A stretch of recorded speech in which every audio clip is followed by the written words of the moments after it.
Tommy Rodriguez clutched his brand-new remote-control helicopter as his family's car pulled into the dusty parking lot of the Navajo Nation Cultural Center. The 8-year-old had been saving his allowance for months to buy the shiny red helicopter, and today was supposed to be the first day he could really play with it outdoors. His parents had planned this weekend trip to Arizona to learn about Native American culture, but Tommy was more interested in flying his helicopter than looking at old pottery and listening to stories. He pressed his face against the car window, watching other families walk toward the large adobe building decorated with colorful murals and traditional designs. "Can I fly my helicopter here, Mom?" Tommy asked as they parked near a group of pine trees. His mother, Maria, smiled and ruffled his dark hair. "Of course, mijo. Just be careful and stay where we can see you." While his parents gathered their cameras and water bottles, Tommy ran ahead to an open area near the cultural center's entrance. He carefully removed the helicopter from its box, his hands shaking with excitement. The bright red aircraft gleamed in the desert sunshine, its silver rotors catching the light perfectly. As Tommy prepared for his first flight, he noticed a small group of children watching him from a distance. 3 kids, who appeared to be around his age, stood near a wooden bench. They wore simple clothes that looked well worn, and their eyes followed every movement as Tommy set up his helicopter. The helicopter lifted off beautifully, rising about 10 feet into the air before Tommy guided it in a gentle circle. The other children moved closer, their faces filled with wonder as they watched the aircraft dance through the sky. Tommy felt proud showing off his new toy, making the helicopter dip and turn with expert control. One of the watching children, a boy with long black hair tied back with a simple band, stepped forward. His name was Joseph, and he lived on the reservation with his grandmother. Joseph had never seen a toy helicopter up close before, and his eyes sparkled with curiosity. "That's really cool," Joseph said quietly, his voice filled with genuine admiration. Tommy brought the helicopter down for a landing and looked at the 3 children who had gathered around him. Besides Joseph, there was a girl named Sarah with braided hair and a younger boy called Michael, who couldn't have been more than 6 years old. "Want to see it fly again?" Tommy asked, enjoying the attention his helicopter was getting. The children nodded eagerly, and Tommy sent the aircraft soaring again. This time he made it perform loops and figure eights, drawing gasps of amazement from his small audience. Even some adults stopped to watch the impressive display. As Tommy played with his helicopter, he began talking with the other children. Joseph told him about the reservation, pointing out different buildings and explaining what happened at the cultural center. Sarah shared stories about the traditional dances her family performed, and little Michael talked about the horses his uncle raised. Tommy found their stories fascinating, much more interesting than he had expected. These kids knew things about the desert, about animals, and about traditions that seemed like adventures from another world. They spoke about their elders with deep respect and described ceremonies that sounded mysterious and important. After about an hour of flying demonstrations, Tommy's helicopter began to lose power. The battery was running low, and the aircraft started wobbling before making an unsteady landing near the children's feet. "The battery needs to charge," Tommy explained, carefully picking up his helicopter. Joseph nodded understandingly, though Tommy could see the disappointment in the boy's eyes. All 3 children had been completely captivated by the flying machine, and now the show was over. As Tommy's parents called him back to join their tour of the cultural center, he noticed how the other children lingered near the spot where his helicopter had landed. They seemed reluctant to leave, as if hoping the magical flying machine might somehow return to life. Tommy waved goodbye to his new friends and promised to come back outside after the tour. Joseph, Sarah, and Michael waved back enthusiastically, already looking forward to seeing more of the amazing helicopter. Inside the cultural center, Tommy tried to pay attention to the exhibits and demonstrations, but his mind kept wandering back to the 3 children outside. He thought about how excited they had been to see his helicopter, and how their eyes had lit up when it performed aerial tricks. Something about their genuine wonder and appreciation made Tommy feel different about his toy. He had always thought of it as just his helicopter, but seeing how much joy it brought to others made him realize that sharing something special could be even more fun than keeping it to himself. As the tour continued through rooms filled with beautiful artwork, traditional clothing, and historical artifacts, Tommy began to understand more about the culture and history of the Native American people. The stories the guide told about generosity, community, and caring for others seemed to connect with the feeling growing in his heart about his new friends outside. When the indoor tour finally ended, Tommy rushed back outside, eager to see Joseph, Sarah, and Michael again. He had been thinking about them throughout the entire visit, and he had an idea that was both exciting and a little scary. Tommy found the three children exactly where he had left them, sitting on the wooden bench near the pine trees. They jumped up excitedly when they saw him approaching with his helicopter box tucked under his arm. "Is it charged now?" Michael asked hopefully, his small hands clasped together in anticipation. Tommy nodded and began setting up his helicopter again, but as he prepared for another flying session, he noticed something that made him pause.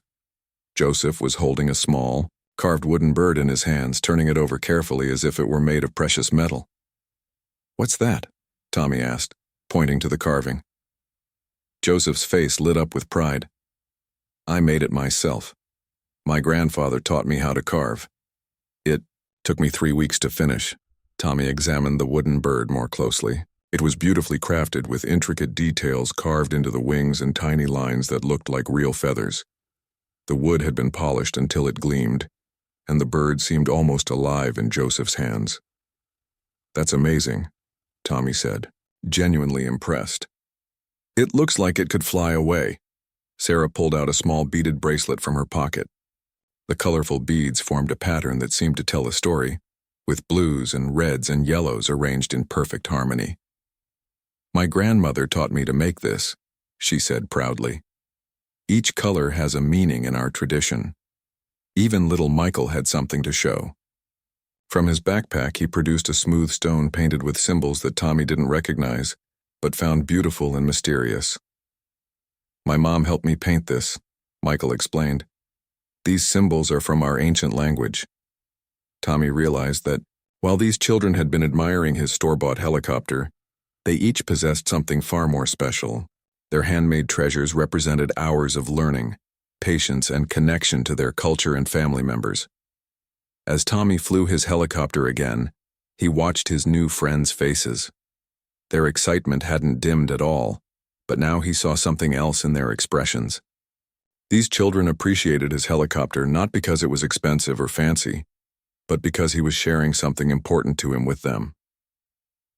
During a break between flights, the children began teaching Tommy about their lives on the reservation. Joseph explained how his grandfather woke up every morning before dawn to pray and greet the sun. Sarah described the traditional dances she was learning, moving her hands gracefully to show Tommy some of the movements. Michael told Tommy about the wild horses that sometimes came near their house and how his family left water out for them during the hot summer months. The little boy's eyes sparkled as he described watching the horses drink at sunset, their silhouettes dark against the orange sky. Tommy found these stories more exciting than any video game or toy. These children lived lives filled with traditions, nature, and close family connections that seemed magical to him. They knew things about the desert, about animals, and about their history that made his own life seem ordinary by comparison. As the afternoon grew later, Tommy's parents emerged from the cultural center and called to him that it was time to leave. The family had dinner reservations in town, and they needed to get back to their hotel. Tommy's heart sank. He didn't want to leave his new friends, and he could see the disappointment in their faces too. Joseph, Sarah, and Michael had spent the entire afternoon with him, sharing stories and watching his helicopter with endless enthusiasm. "We have to go," Tommy said reluctantly, beginning to pack up his helicopter. The three children nodded sadly, understanding that their time together was ending. They had enjoyed this special afternoon more than they could express, and now they would return to their regular activities while Tommy went back to his family's vacation. As Tommy carefully placed his helicopter back in its box, an idea began forming in his mind.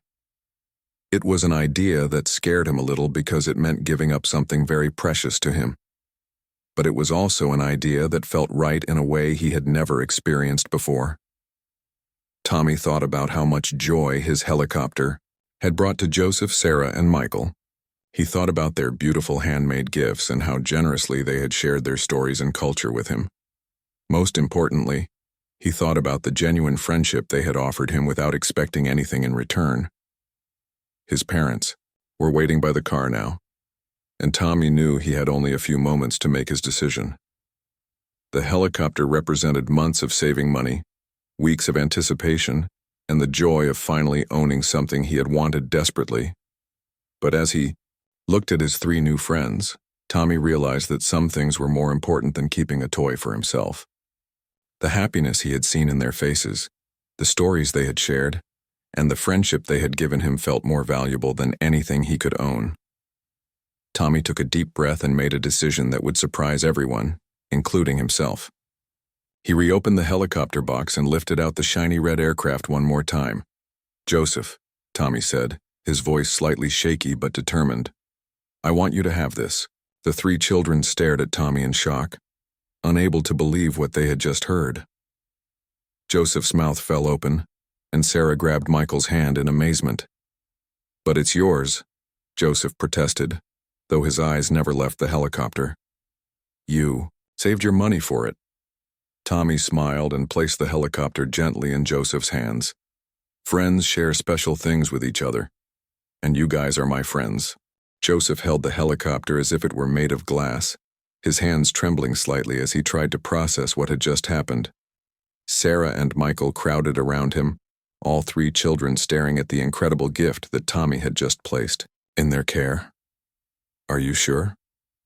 Joseph whispered, his voice filled with disbelief and wonder. Tommy nodded firmly, though part of him couldn't quite believe what he had done either. "I'm sure. You guys will take good care of it, and you can all share it together." The emotion on the children's faces was overwhelming.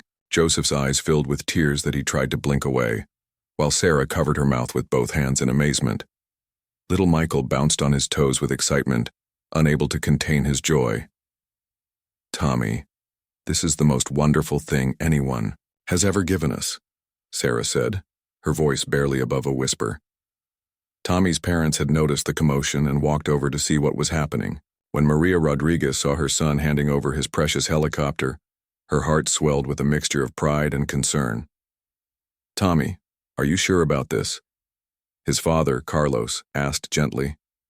"You worked very hard to save money for that helicopter." Tommy looked up at his parents with a confidence that surprised them. "I'm sure, Dad. These are my friends, and sharing it feels better than keeping it just for myself." Maria knelt down beside her son and pulled him into a warm hug. She had raised Tommy to be generous and kind, but seeing him make such a mature decision on his own filled her with incredible pride. The 3 Native American children gathered around Tommy's family, expressing their gratitude with words that seemed too small for the magnitude of their feelings. Joseph carefully cradled the helicopter, while promising to take excellent care of it and to think of Tommy every time they flew it. As the Rodriguez family prepared to leave, the children exchanged contact information. Tommy's parents gave Joseph their address and phone number, promising to stay in touch. The cultural center staff, who had witnessed the entire exchange, helped facilitate this connection between the families. Joseph, Sarah, and Michael walked the Rodriguez family to their car, still hardly believing what had transpired. They waved enthusiastically as the car pulled out of the parking lot, and Tommy pressed his face against the rear window, waving back until his new friends disappeared from view. During the drive back to their hotel, Tommy felt a strange mixture of emotions. Part of him missed his helicopter already and wondered if he had made a mistake. But a larger part of him felt incredibly happy and proud of what he had done. "How do you feel, mijo?" his mother asked, watching him in the rearview mirror. Tommy thought for a moment before answering. "I feel good, Mom. Really good. Like I did something important." That evening at dinner, Tommy talked non-stop about his new friends and everything. They had taught him about their culture and way of life. He described Joseph's wooden bird, Sarah's beaded bracelet, and Michael's painted stone with such enthusiasm that his parents realized their son had gained something far more valuable than any toy. Back at the reservation, Joseph, Sarah, and Michael were having their own celebration. They had carefully carried the helicopter to Joseph's grandmother's house, where several family members had gathered for their weekly dinner. When the children burst through the door with their incredible story and amazing gift, the adults listened with growing amazement. Joseph's grandmother, a wise woman named Eleanor Yazzie, examined the helicopter with great interest while listening to every detail of their encounter with Tommy. "This boy gave you something very precious," she said thoughtfully, turning the helicopter over in her weathered hands. "But more than that, he gave you an example of true generosity." The other adults in the room nodded in agreement. They had all heard stories of visitors to the reservation, but rarely had they encountered such genuine kindness from someone so young. As the evening continued, the children took turns carefully flying the helicopter in the front yard, while the adults watched and marveled at the sophisticated toy. But more than the helicopter itself, they were impressed by the story behind it and the character of the young boy who had given it away. Eleanor Yazzie called the children over and asked them to sit with her on the front porch as the sun began to set over the desert landscape. "This gift that Tommy gave you is very special," she began, her voice carrying the wisdom of her 78 years. "But gifts like this create responsibility. When someone gives you something from their heart, it means you must honor that gift and the person who gave it." Joseph, Sarah, and Michael listened intently as the grandmother continued. "Tomorrow, we will call a meeting with the other elders," she announced, her eyes twinkling with an idea that was beginning to form. "This young boy has shown us something important about friendship and generosity. I think it's time we showed him something about our traditions of giving." The children looked at each other with excitement, sensing that something special was being planned. Eleanor Yazzie had a reputation for having wonderful ideas, and when she got that particular look in her eyes, amazing things usually happened.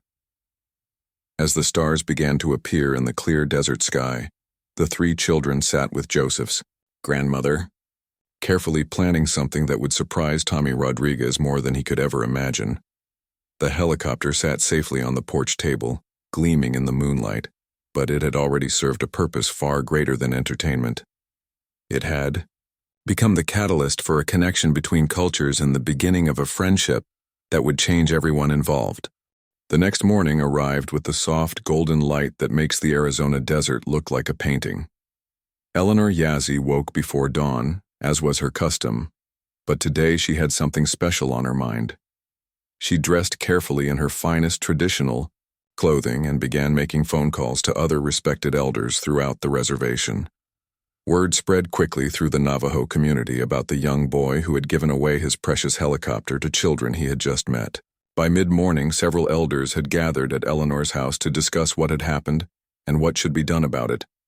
Among those who came were William Begay, a master silversmith whose jewelry was famous throughout the Southwest, and Mary Yazzie, Eleanor's sister who was known for her incredible skill at weaving traditional rugs. Robert Sosi, an elder who specialized in traditional wooden crafts, also arrived, along with several other respected members of the community.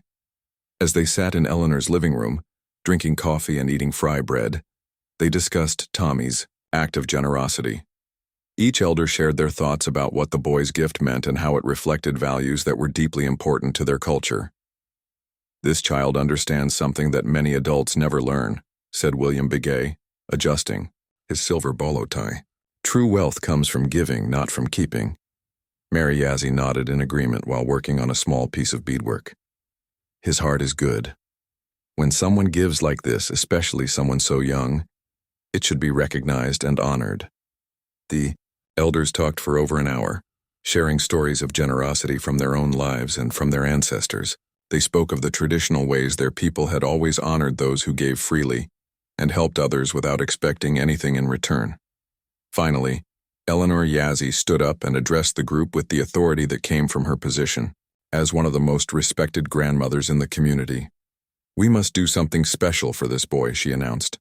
"Not because he gave us a gift, but because he showed us that the values we teach our children are alive in children everywhere." The elders began planning something unprecedented. Never before had they created such an elaborate gift for someone from outside their community, but Tommy's act of pure generosity had touched them deeply.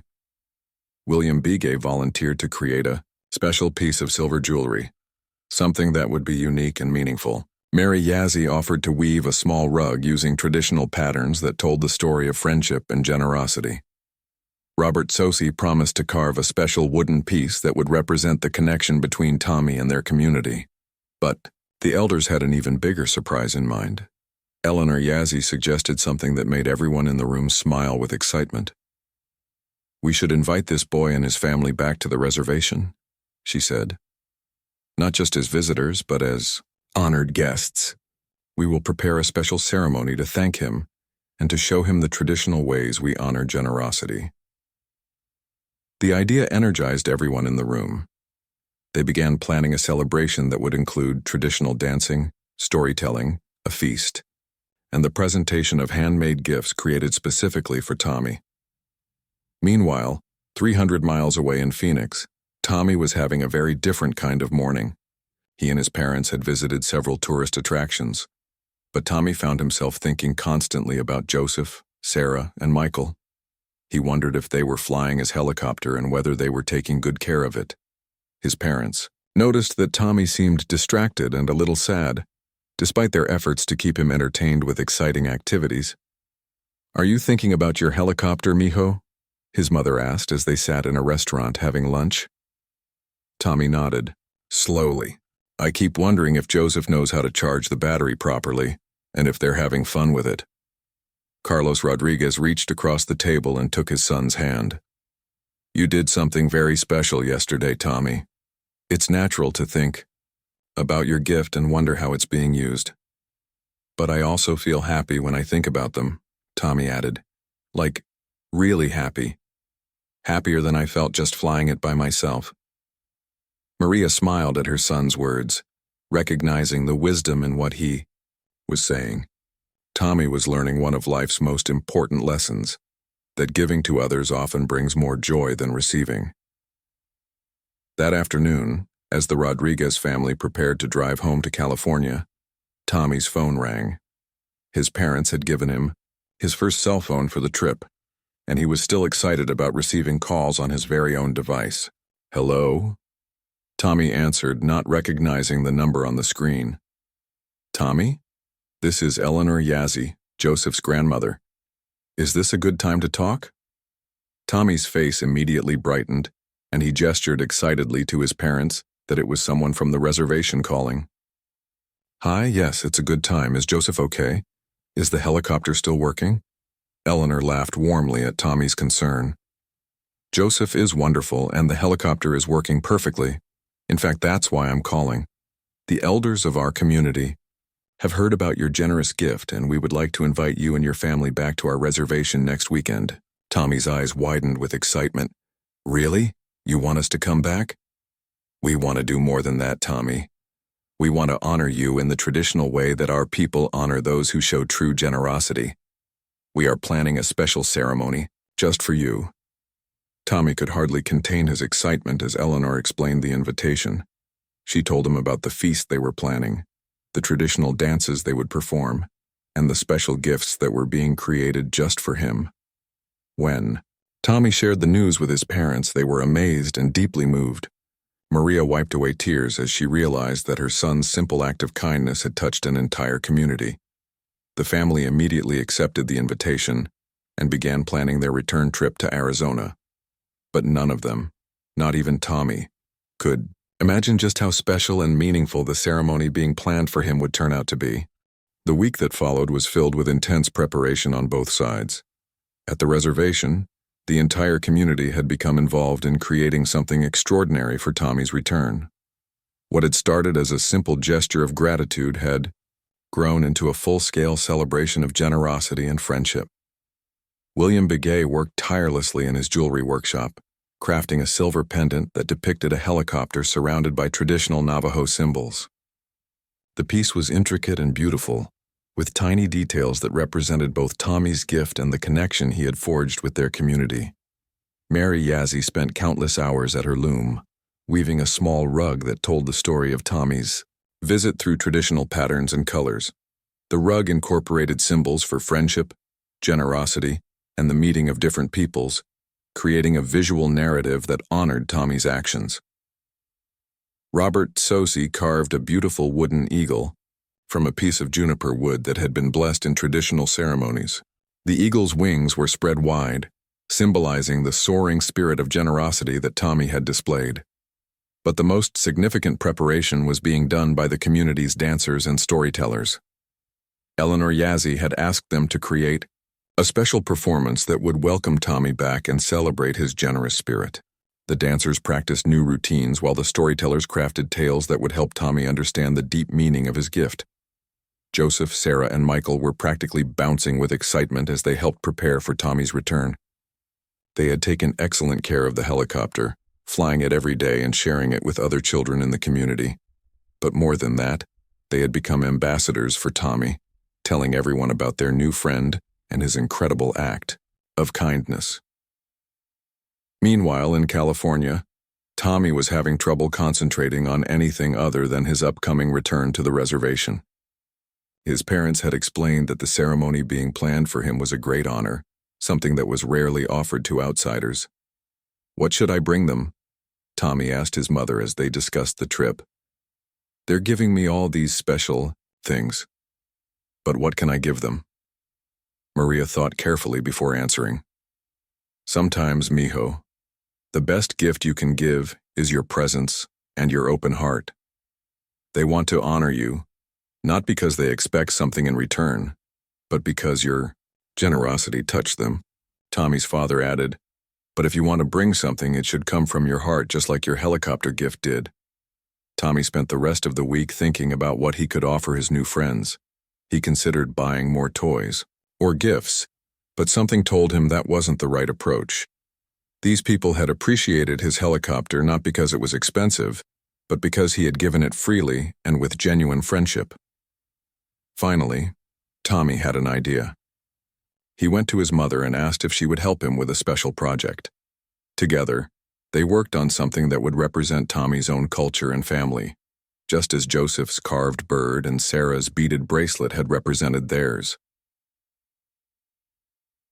3. Weekend arrived with perfect weather, clear skies, and warm sunshine that made the desert landscape look magnificent. As the Rodriguez family drove through the reservation toward the cultural center, they could see that something special was happening. Cars were parked everywhere, and people in traditional clothing were walking toward a large gathering area behind the cultural center. Colorful banners fluttered in the breeze, and the sound of drums could be heard in the distance. When Tommy stepped out of the car, he was immediately surrounded by Joseph, Sarah, and Michael, all talking excitedly about everything that had been prepared for him. They looked different today, dressed in beautiful traditional clothing that made them seem older and more dignified. "Wait until you see what everyone made for you," Joseph said, his eyes sparkling with excitement. "It's incredible, Tommy. Nobody has ever had a ceremony like this before." Eleanor Yazzie approached the Rodriguez family with a warm smile and traditional greeting. She was dressed in her finest clothing, with silver jewelry that caught the sunlight, and a velvet shirt decorated with intricate designs. "Welcome back, Tommy," she said, placing her hands gently on his shoulders. "We are so happy you could return to us." As Eleanor led the family toward the gathering area, Tommy could see that hundreds of people had come for the ceremony. There were families with children, elders in traditional dress, and young people wearing modern clothes mixed with traditional jewelry and accessories. The gathering area had been transformed into something magical. A large circle had been formed, with logs for seating, and in the center was a fire pit surrounded by carefully arranged stones. Colorful blankets were spread on the ground, and traditional decorations hung from poles around the perimeter. "This is all for me?" Tommy asked in amazement, hardly able to believe that so many people had come together in his honor. "This is for you, Tommy," Eleanor confirmed. "Because what you did represents the best of what we believe about human nature. You gave freely without expecting anything in return, and you treated our children as true friends." As the ceremony began, Tommy was invited to sit in a place of honor near the fire. His parents were seated nearby, both of them overwhelmed by the magnitude of what was happening for their son. The first part of the ceremony involved traditional blessings and prayers, spoken in both Navajo and English so that Tommy and his family could understand. The words spoke of friendship, generosity, and the bonds that connect all people regardless of their backgrounds. Then came the dancing. Tommy watched in wonder as men and women in elaborate traditional costumes performed dances that had been passed down through generations. The dancers moved with grace and power, their movements telling stories of nature, community, and the values that guided their people. During one particularly beautiful dance, Tommy noticed that some of the movements seemed to mimic the flight of his helicopter. The dancers' arms moved like rotors, and they circled the fire in patterns that reminded him of the aerial demonstrations he had performed for Joseph, Sarah, and Michael. When the dancing concluded, it was time for the presentation of gifts. Tommy's heart raced as he realized that this moment, the reason for the entire gathering, was finally at hand. Eleanor Yazzie stepped forward, her voice carrying across the gathering as she began to speak about the significance of the moment they were sharing. "Today, we honor a young man who showed us that generosity knows no boundaries," she announced to the assembled crowd. "Tommy Rodriguez gave our children not just a toy, but a lesson in friendship and kindness that we will never forget." The crowd murmured their approval, and Tommy felt his cheeks flush with embarrassment and pride. He had never been the center of attention for so many people, especially not for something as simple as sharing his helicopter. William Bigay was the first to present his gift. He approached Tommy with a small velvet pouch and knelt down to the boy's eye level. "Tommy, this silver pendant was made specifically for you," he said, opening the pouch to reveal the intricate jewelry piece. "The helicopter in the center represents your gift, while the symbols around it represent the friendship and respect you have earned from our people." Tommy gasped as he saw the pendant. The craftsmanship was incredible, with every detail perfectly formed. The tiny silver helicopter looked exactly like the one he had given to Joseph, and the traditional symbols surrounding it seemed to tell a story of their own. "It's beautiful," Tommy whispered, his voice filled with awe.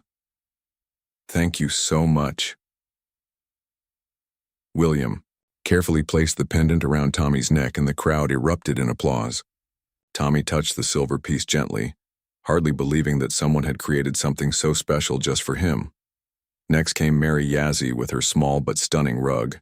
As she unfolded it for everyone to see, she explained the meaning behind each pattern and color. "This rug tells the story of your visit to our community," she explained, pointing to different sections of the weaving. "These blue lines represent your journey here. The red symbols show the friendship you made with our children, and the yellow patterns celebrate the generosity you showed." Tommy ran his fingers over the soft wool, marveling at the intricate patterns and vibrant colors.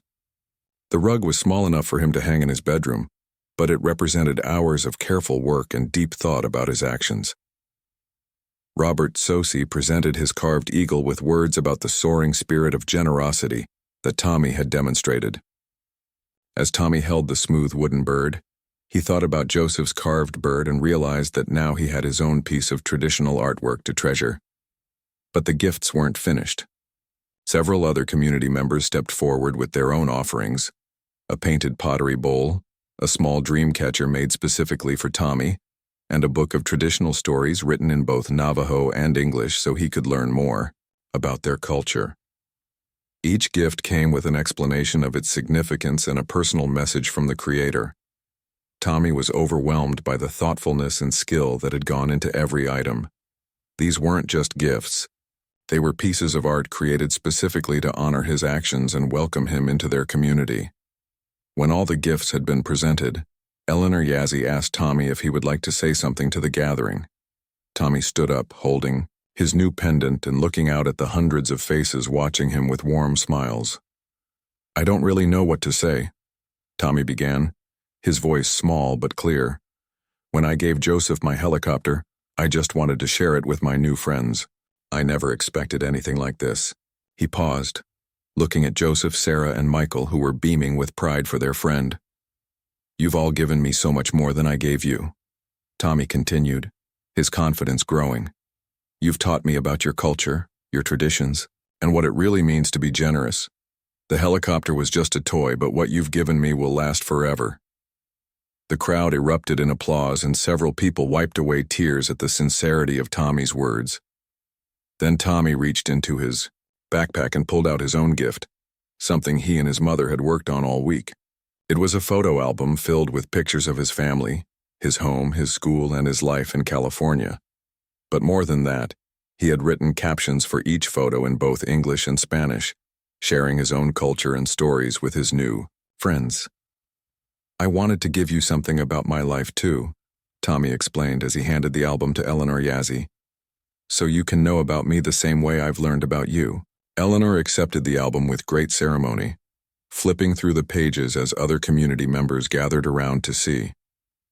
The photos showed Tommy playing soccer, celebrating his birthday, helping his mother cook traditional Mexican food, and spending time with his extended family.